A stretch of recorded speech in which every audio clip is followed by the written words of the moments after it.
In this session we are going to see some problems on matrix of linear transformation. Problems are like this: find a matrix of linear transformation T from V2 of R to V2 of R. Transformation is from two-dimensional vector space to two-dimensional vector space defined by T of x comma y equals to x comma minus y with respect to the standard basis. V2 of R ಗೆ standard basis ಏನಾಗಿರುತ್ತೆ ನಮಗೆ ಗೊತ್ತಿದೆ. Standard basis for V2 of R is 1, 0 and 0, 1. Given transformation is x, y is in the domain V2 of R. After mapping, it gives the element as another V2 of R form x, minus y. So substitute for this transformation. X, y is substituted as the first standard basis element 1, 0. Give x as 1 and y as 0 in the image element. That means you get 1, 0. Minus 0 or 0 it is. 1, 0. That means T of E1 is the first standard basis element. It is 1, 0. If we give this E1 to the transformation, it gives another element that is 1, 0. So again the second standard basis element is 0, 1. Apply to the transformation 0, 1. Give x as 0 and y as 1. So we get the image element as 0, minus 1. So T of E2 is 0, minus 1. Then the coefficient matrix is nothing but A. Coefficient matrix is nothing but A. It takes the form T of E1 by T of E1 in the first row, T of E2 in the second row. So T of E1 is 1, 0. T of E2 is 0, minus 1. So write it in matrix form: 0, 1 in the first, 1, 0 in the first row, 0, minus 1 in the second row. Okay, so the matrix of linear transformation is nothing but transpose of the matrix A. Transpose of the matrix A, it is denoted by M of T. So we can write as first row as in first column 1, 0 in first column, second row in the second column. That means 0, minus 1 in the second row comes to the second column. 0, minus 1 looks same as it is, but the rows and columns are get interchanged. Okay, this is the matrix of linear transformation. In the second problem, the transformation is in between V3 of R to V2 of R. That means we are giving order triplet to the given transformation. It gives V2 of R element. That means it has two elements, only two elements. These two elements takes the form. For the first element, it is the addition of x and y. X and y. For the second element, it has to be added by the second and third element. That is x plus y, y plus z. This is in the form of V2 of R. With respect to standard basis, we know that with for standard basis for V3 of R is E1, E2, E3. That is the standard form of standard basis are 1, 0, 0, 0, 1, 0 and 0, 0, 1. Apply these standard elements, standard basis elements for the given transformation as such T of 1, 0, 0. Then substitute x as 1, y and z as 0. You get 1, 0, which is in the form V2 of R. Okay. Similarly, for the second element 0, 1, 0, apply to the given transformation as x is 0, y is 1 and z is 0. You get the elements 1, 1. For the third base element 0, 0, 1, applied for the transformation. So it gives 0, 1. Okay. So the coefficient matrix is nothing but write down the given elements as it is. That means T of E1, T of E2, T of E3, 1, 0, 1, 1, 0, 1 in the three rows. The transformation, the Transpose of this coefficient matrix gives the matrix of linear transformation m of t. So rows and columns are interchanged. First column has become first row, then second column becomes the second row of the matrix A, then the matrix of linear transformation is 1 1 0 in the first row, 0 1 1 in the second row. In the third problem, matrix of linear transformation given as R2 to R2 defined by T of x comma y, T of x comma y to after transformation it has to take the form 2x minus 5y 3x plus y with respect to relative to the basis elements given as 2 comma 1 3 comma 2. Instead of standard basis they have given the basis elements as 2 comma 1 3 comma 2. So given the given transformation is like this, with respect to given basis elements 2 comma 1 and 3 comma 2, we have to find out the values of C1 and C2 here, because our we know that the linear transform matrix coefficient matrix is nothing but T of E1 and T of E2, right?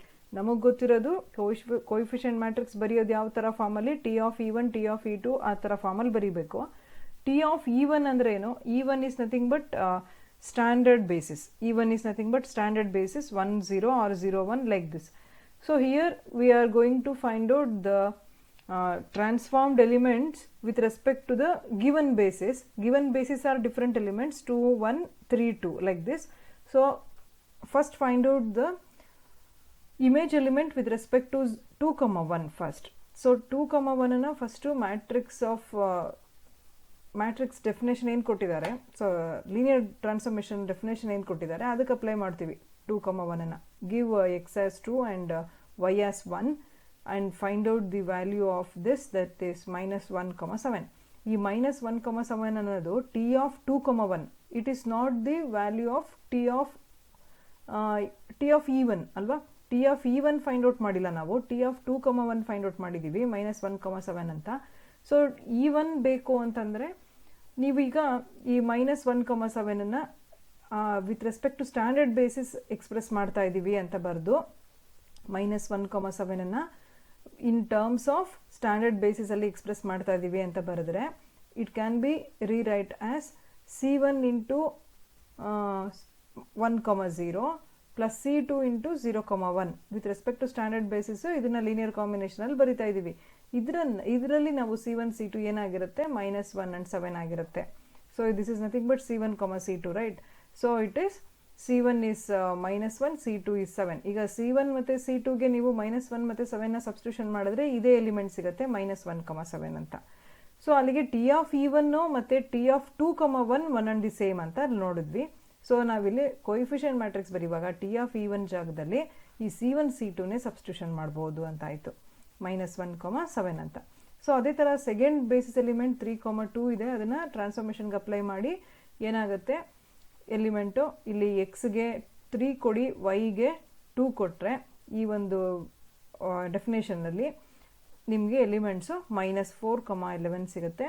So -4, 11ನ we can represent in the form of linear combination of standard basis elements, so that C1 dash and also C2 dash you get the same elements -4 and 11.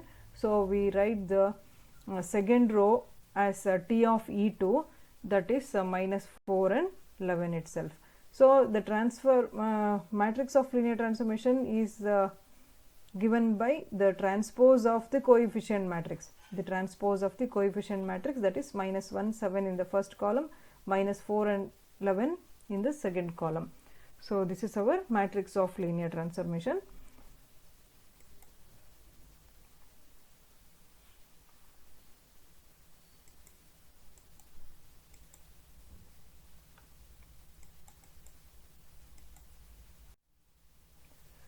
In the next problem, the transformation is in between V2 of R to V3 of R. V2 of R ಇಂದ V3 ಆಫ್ ಆರ್ಗೆ transformation ಇದೆ. Definition ಕೊಟ್ಟಿದ್ದಾರೆ. X y ಅನ್ನೋದು after mapping ಏನಾಗಬೇಕು, 3 elements ಬರೋ ಥರ ಆಗಬೇಕು. V3 ಆಫ್ ಆರ್ ಇರೋದ್ರಿಂದ ಆರ್ಡರ್ ಟ್ರಿಪ್ಲೆಟ್ ಫಾರ್ಮಲ್ಲಿ ಇರಬೇಕು. ಫಸ್ಟ್ ಎಲಿಮೆಂಟು ಯಾವುದನ್ನು ಸ್ಯಾಟಿಸ್ಫೈ ಮಾಡಬೇಕು, -x+2y ಅಂತ. ಸೆಕೆಂಡ್ ಎಲಿಮೆಂಟ್ y ಆಗಿರಬೇಕು. ಥರ್ಡ್ ಎಲಿಮೆಂಟ್ -3x + 3y ಆಗಿರಬೇಕು. Relative to the basis 2 basis ಕೊಟ್ಟಿದ್ದಾರೆ. ಇಷ್ಟರವರೆಗೂ ನಿಮಗೆ ಸ್ಟ್ಯಾಂಡರ್ಡ್ ಬೇಸಿಸ್ ಕೊಟ್ಟರೆ ಹೇಗೆ ಮಾಡಬೇಕು ಅಂತ ಗೊತ್ತಾಯಿತು. ಅಲ್ಲಿ ಸ್ಟ್ಯಾಂಡರ್ಡ್ ಬೇಸಿಸ್ ಏನಿದೆ ಅದನ್ನು XY ಕೊಡ್ತಾ ಹೋಗ್ತೀರಾ. That gives the coefficient matrix and its transpose is matrix of linear transformation ಆಗುತ್ತೆ. With respect to another basis elements ಕೊಟ್ಟರೆ ಆ ಬೇಸಿಸ್ ಎಲಿಮೆಂಟ್ಸ್ಗೆ ಏನು ಅಂತ ಟ್ರಾನ್ಸ್ಫಾರ್ಮೇಷನ್ ಬರೆದು ಅದರಲ್ಲಿ C1 C2 C1 C2 find out ಮಾಡಿದ್ರೆ that gives the coefficient matrix. Then its transpose is matrix of linear transformation. ಈಗ ಇಲ್ಲಿ ವಿತ್ ರೆಸ್ಪೆಕ್ಟ್ ಟು 2 ಬೇಸಿಸ್ ಇದೆ. ಫಸ್ಟ್ ಬೇಸಿಸ್, ಇನ್ನೊಂದು ಸೆಕೆಂಡ್ ಬೇಸಿಸ್ ಎಲಿಮೆಂಟ್ಸ್ ಇದೆ. ಈ ಥರ 2 ಬೇಸಿಸ್ ಕೊಟ್ಟಾಗ ಹೇಗೆ ಫೈಂಡ್ ಔಟ್ ಮಾಡಬೇಕು ಅಂದರೆ, ಮೊದಲು ಈ ಫಸ್ಟ್ ಬೇಸಿಸ್ ಎಲಿಮೆಂಟ್ಸ್ನ ಟ್ರಾನ್ಸ್ಫಾರ್ಮೇಷನ್ಗೆ ಅಪ್ಲೈ ಮಾಡ್ಕೋಬೇಕು. ಟ್ರಾನ್ಸ್ಫಾರ್ಮೇಷನ್ ಅಂತಂದರೆ ಇಲ್ಲಿ ಗಿವನ್ ಟ್ರಾನ್ಸ್ಫಾರ್ಮೇಷನ್ ಏನಿದೆ ಆ ಡೆಫಿನೇಷನ್ಗೆ T ಆಫ್ x, y ಅಂತ ಇದೆ. ಇಲ್ಲಿ ಫಸ್ಟ್ ಬೇಸಿಸ್ ಎಲಿಮೆಂಟು 1, 1 ಇರೋದ್ರಿಂದ x, yಗೆ 1, 1 ಕೊಡ್ತೀರಾ. ಎಕ್ಸ್ಗೆ 1, ವೈಗೆ 1 ಕೊಟ್ಟಾಗ ಇಲ್ಲಿ ರೈಟ್ ಸೈಡ್ ಇರೋ ಅಂಥ ಈಕ್ವೇಷನ್ಗೆ ನೀವು x ಎಲ್ಲಿದೆ ಅಲ್ಲಿ 1 ಕೊಡಿ, y ಎಲ್ಲಿದೆ ಅಲ್ಲಿ 1 ಕೊಡಿ. ಸಿಂಪ್ಲಿಫೈ ಮಾಡಿ ನೋಡಿ. ಆವಾಗ ನಿಮಗೆ 1, 1, 0 ಸಿಗುತ್ತೆ. ಈ 1, 1, 0 ಅಂತ ಬಂದಿದ್ದನ್ನು ನಾವು linear combination of second basis elements of ಬರಿಬೇಕು. Linear combination of second basis elements ಇದೆಯಲ್ಲ ಅದನ್ನು ತಗೋಬೇಕು. ಈಗ ಇಲ್ಲಿ 1, 1, 0 ಅಂತ ಬಂದಿದೆ. ಅದನ್ನು ತಗೊಂಡು ಲೆಫ್ಟ್ ಸೈಡಲ್ಲಿ, ರೈಟ್ ಸೈಡಲ್ಲಿ linear combination of second basis elements ಇದೆಯಲ್ಲ ಅದನ್ನು ತಗೊಂಡ್ರೆ C1 ಪ್ಲಸ್ ಫಸ್ಟ್ ವೆಕ್ಟಾರ್ ಇದು 1, 1, ಇದೆ, plus C2 into second term plus C3 into third term. ಇಷ್ಟು ಬರ್ಕೊಂಡು ಇದರಲ್ಲಿ ನೀವು C1 C2 C3 find out ಮಾಡಬೇಕು. ಈಗ ಇದನ್ನು ಫಸ್ಟ್ ಟರ್ಮ್ ಏನಂತ ಬರಿಬೋದು, C1. ಇದು C1 ಈಚ್ ಟರ್ಮ್ ಮಲ್ಟಿಪ್ಲೈ ಮಾಡ್ಕೋತೀವಿ. ಆಮೇಲೆ C2ನಲ್ಲಿ ಈಚ್ ಟರ್ಮ್ ಮಲ್ಟಿಪ್ಲೈ ಮಾಡಿದ್ವಿ. C3ನಲ್ಲಿ ಈಚ್ ಟರ್ಮ್ ಮಲ್ಟಿಪ್ಲೈ ಮಾಡಿಕೊಂಡ್ರೆ ಫಸ್ಟ್ ಟರ್ಮ್ಸ್ನ ಆ್ಯಡ್ ಮಾಡಿಕೊಂಡಾಗ C1 ಪ್ಲಸ್ C2 ಪ್ಲಸ್ 0 ಆಗುತ್ತೆ. So C1 plus C2 is 1. Next second ಟರ್ಮ್ಸ್ನ ತಗೊಂಡ್ರೆ C1 ಮೈನಸ್ C2 0 ಆಗುತ್ತೆ. So C1 minus C2 is 1. ಅದೇ ಥರ ಥರ್ಡ್ ಟರ್ಮ್ಗೆ 0 equals to C1 plus C2 plus C3 ಆಗುತ್ತೆ. ಓಕೆ, ಇದರಲ್ಲಿ ನೀವು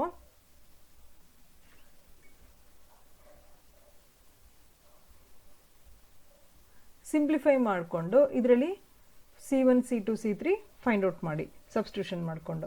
ಈಗ ಇದು C1 ಪ್ಲಸ್ C2 ಈಸ್ 1 ಇದೆ, C1 ಮೈನಸ್ C2 ಈಸ್ 1 ಇದೆ. ಇದೆರಡು ಆ್ಯಡ್ ಮಾಡಿಕೊಂಡ್ರೆ 2C1 ಈಕ್ವಲ್ಸ್ ಟು 2 ಆಗುತ್ತೆ. So C1 is 1.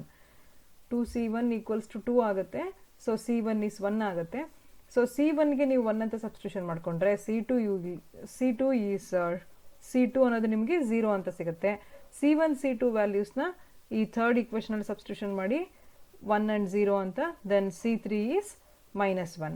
ಸೊ ಈಗ ನಿಮಗೆ ಇದು C1 C2 C3 ಏನು ಸಿಕ್ಕಿದೆ ಅದನ್ನು ನೀವು ಕೋಎಫಿಷಿಯಂಟ್ ಮ್ಯಾಟ್ರಿಕ್ಸ್ ಬರೆಯುವಾಗ ಫಸ್ಟ್ ರೋನಲ್ಲಿ ಬರ್ಕೋಬೇಕಾಗತ್ತೆ.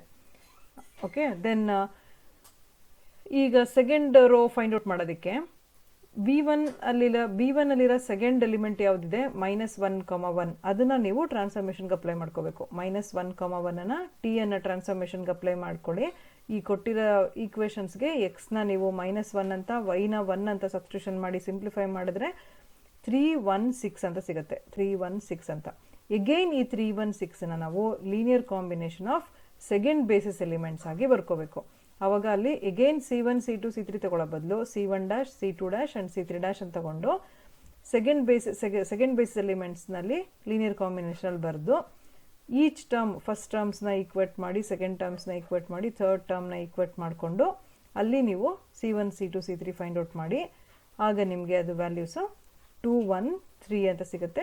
ಸೊ ಏನು ನೀವು ಇದೇ ಫಾರ್ಮಲ್ಲಿ ಹೇಗೆ C1 C2 C3 C1 C2 C3 ಅನ್ನೋದನ್ನು ನೀವು ಫೈಂಡ್ ಔಟ್ ಮಾಡಿದ್ದೀರೋ ಅವುಗಳೇ ಕೂಡ T ಆಫ್ E1 ಮತ್ತು T ಆಫ್ E2ನೇ ಆಗಿರುತ್ತೆ. ಸೊ ಇಲ್ಲಿ ಕೋಎಫಿಷಿಯಂಟ್ ಮ್ಯಾಟ್ರಿಕ್ಸ್ ಬರೀತೀರಾ. ಅದು ಬರೆದಾದ್ಮೇಲೆ ಮ್ಯಾಟ್ರಿಕ್ಸ್ ಆಫ್ ಲೀನಿಯರ್ ಟ್ರಾನ್ಸ್ಫಾರ್ಮೇಷನ್ ಅಂತಂದರೆ ಅದರದ್ದು ಟ್ರಾನ್ಸ್ಪೋಸ್ ತಗೊಂಡು ಬರೆದ್ರೆ ಮ್ಯಾಟ್ರಿಕ್ಸ್ ಆಫ್ ಲೀನಿಯರ್ ಟ್ರಾನ್ಸ್ಫಾರ್ಮೇಷನ್ ಆಗುತ್ತೆ. ಓಕೆ, ಇಲ್ಲಿ ನಿಮಗೆ 3 ಪ್ರಾಬ್ಲಮ್ಸು 3 ಟೈಪ್ಸಲ್ಲಿ ಪ್ರಾಬ್ಲಮ್ಸ್ ಕೊಟ್ಟಿದೆ ಅದು ಅಸೈನ್ಮೆಂಟಿಗೆ.